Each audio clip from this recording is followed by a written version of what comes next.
Hey now! What is up, everybody?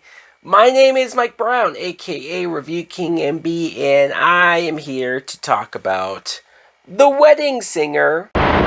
Shannon Elizabeth as Nadia is quite exotic, I'd say. I was watching a show last night Yes. that was talking about Shannon Elizabeth, and sometimes I forget how attractive Shannon Elizabeth is. The Wedding Singer is a 1998 film that was directed by Frank Corico? Correcco? Coriki?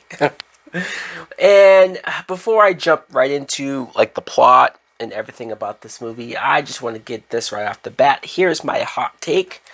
The Wedding Singer is my favorite Adam Sandler movie. Now, I may not have said that when it first came out.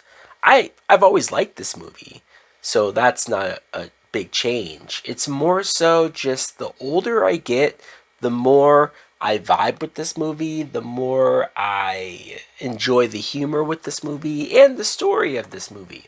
So you have Adam Sandler playing Robbie Hart, who is a wedding singer. I mean, it's only a gig that he does on the weekends. He doesn't make a lot of money from it. He lives in his sister's basement with her kids. And so, yeah, sure, maybe it doesn't seem like he has a lot going on. But he's happy, right? And he even has his own fiance, Linda. Like, things seem fine. Until Linda breaks up with him, on the wedding day. And she basically says, hey, you're a loser. And I just realized, that I'm marrying a wedding singer. And his reaction, I wish I knew about this yesterday. It's so true. So then he meets Julia Sullivan, played by Drew Barrymore. She too has a fiance. She too is about to get married.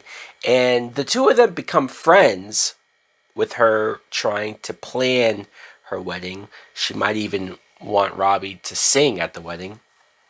But over the course of this, not only does Robbie fall for Julia, but he learns that her fiance is a piece of shit, cheating and lying and whatnot. So now he's trying to figure out how he can get with Julia. So, like I said, I really enjoy this film, and I think it's because it has the perfect balance of the Sandler humor, the humor that you either love from him, or maybe you don't like Sandler's humor. But I think that's why it works, that it's not the most Sandler type movie, right? If you compare this to Billy Madison or even his later stuff where it just seems like it's nothing but that, if you don't like it, that makes sense. This, though, it helps that it's set in 1985, so I think the soundtrack is one of the best things about this film. One of the best movie soundtracks, I think, period. Maybe the 80s had the best music. There's so many other projects that have come out later that's still using 80s songs, and I think a lot of these songs fit the plot, fit the movie very well. Also, the chemistry between Adam Sandler and Drew Barrymore is kind of off the charts. You would have probably bet money, if you didn't know otherwise, that these two got together in real life, like the actors, because that's how much you believe that they're falling for each other. That's how much that you're into the two of them getting together.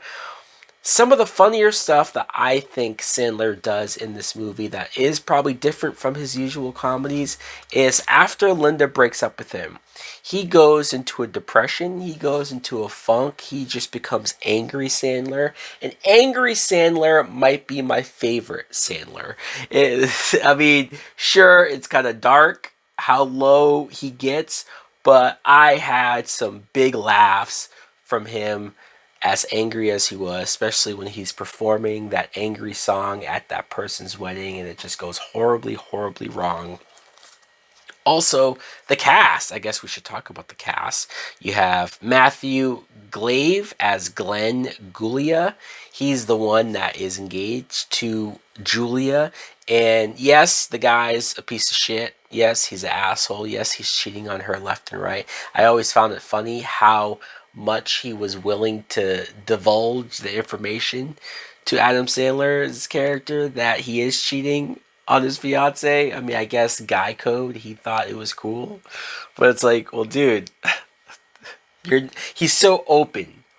There's even a scene later on when he's going down the street with a bunch of women around him. I guess he's having his bachelor party, but it's like, do you not care that anybody can see what you're doing right now? The joke never gets old for me. In fact, it's something I still quote to this day, as far as Drew Barrymore's character being named Julia. And if she marries this dude with the last name Gulia, that her name would be Julia Gulia. I just, for some reason, that stuck with me for years. Anytime I meet a Julia in real life, I just call them Julia Gulia. I think they kind of find it funny. Maybe not. Maybe they think I'm an asshole. But I find it funny. Christine Taylor plays Holly, and I think, is she still Ben Stiller's wife in real life? I liked her in the movie. I kind of like how they sort of put on her that maybe she's a slut, or she's a little easy to hook up with. Steve Buscemi, which his scenes are pretty funny. Alan Covert, who is in like every Adam Sandler movie, so it's not like it's a surprise to see this guy show up. But this is one of the few Sandler films where he feels like he actually has a character.